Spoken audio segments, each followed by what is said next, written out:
First month salary 10,000 ரூபா. இதுவே ஒரு 10 வருஷம் கழிச்சு உங்களோட சேலரி அட்லீஸ்ட் 2 lakhs ஆச்சும் இருக்கணும்னா வாங்கணும்னா வாட் இஸ் கரியர்? இந்த பூமியில பிறந்து வளர்ந்து ஸ்கூல் முடிச்சு காலேஜ் முடிச்சு வேலை தேடி தேடின வேலை கிடைச்ச வேலையை பார்த்து காலையில 9 மணிலேருந்து சாயங்காலம் 5 மணி வரைக்கும் வேலை பார்த்து ஆத்த வேலைக்கு சம்பளம் வாங்குறது தான் கரியர்னு நான் தப்பா நினைச்சிட்டேன்.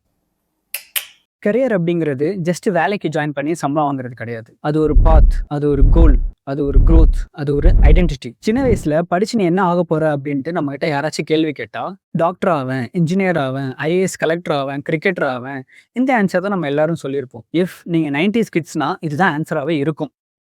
பட் ஒரு வயசு வந்ததுக்கு அப்புறமா ஒரு லைஃபோட கிளாரிட்டி கிடைச்சதுக்கு அப்புறமா based on your interest, based on your commitment, based on your skill, based on your education and based on your situation நீங்கள் ஒரு கம்பெனியில் மாதம் ஒரு 10,000 ரூபா சம்பளத்துக்கு உங்களோட வேலையில் ஜாயின் பண்ணுவீங்க. உங்களோட ஒர்க் லைஃப்பை ஸ்டார்ட் பண்ணுவீங்க. ஃபர்ஸ்ட் மந்த் சேலரி 10,000 ரூபா. இதுவே ஒரு 10 வருஷம் கழிச்சு உங்களோட சேலரி அட்லீஸ்ட் 2 lakhs ஆச்சும் இருக்கணும்னா இந்த 10 வருஷத்துல உங்களோட ஜாப் பொசிஷன் இன்க்ரீஸ் ஆயிருக்கணும். அந்த ஜாப் பொசிஷன் இன்க்ரீஸ் ஆகிறதுக்கு நீங்க நிறைய ஸ்கில் கத்துருக்கணும். அந்த ஸ்கில் கத்துக்கிட்டதன் மூலமா உங்களுக்கு நிறைய ஆப்பர்ச்சுனிட்டிஸ் கிரியேட் ஆயிருக்கணும். அந்த ஆப்பர்ச்சுனிட்டிஸ் கிரியேட் ஆனதன் மூலமா நீங்க நிறைய எக்ஸ்பீரியன்ஸ் கெயின் பண்ணியிருக்கணும். அண்ட் அகெயின் நீங்க எக்ஸ்பீரியன்ஸ் நிறைய கெயின் பண்ணதன் மூலமா உங்களுக்கு இன்னும் பல ஆப்பர்ச்சுனிட்டிஸ் கிரியேட் ஆயிருக்கணும். உங்களோட லைஃப் ஆட்டோமேட்டிக்கா க்ரோ ஆயிருக்கணும்.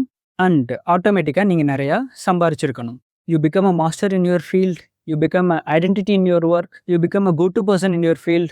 இதுக்கு பேர் தான் கரியர் growth. இன்கேஸ் இந்த 10 வருஷத்துல இதெல்லாம் நடக்காம உங்களோட சம்பளம் வெறும் 40,000 50,000 மட்டும் இருந்துச்சுன்னா உங்களோட கரியர் ஸ்டார்ட்டே ஆகலைன்னு அர்த்தம். ஒரு கம்பெனியில் அடிமையா உங்களை நீங்க இம்ப்ரூவ் பண்ணிக்காம வேலை மட்டுமே பார்த்துட்டு இருக்கீங்கன்னு அர்த்தம்.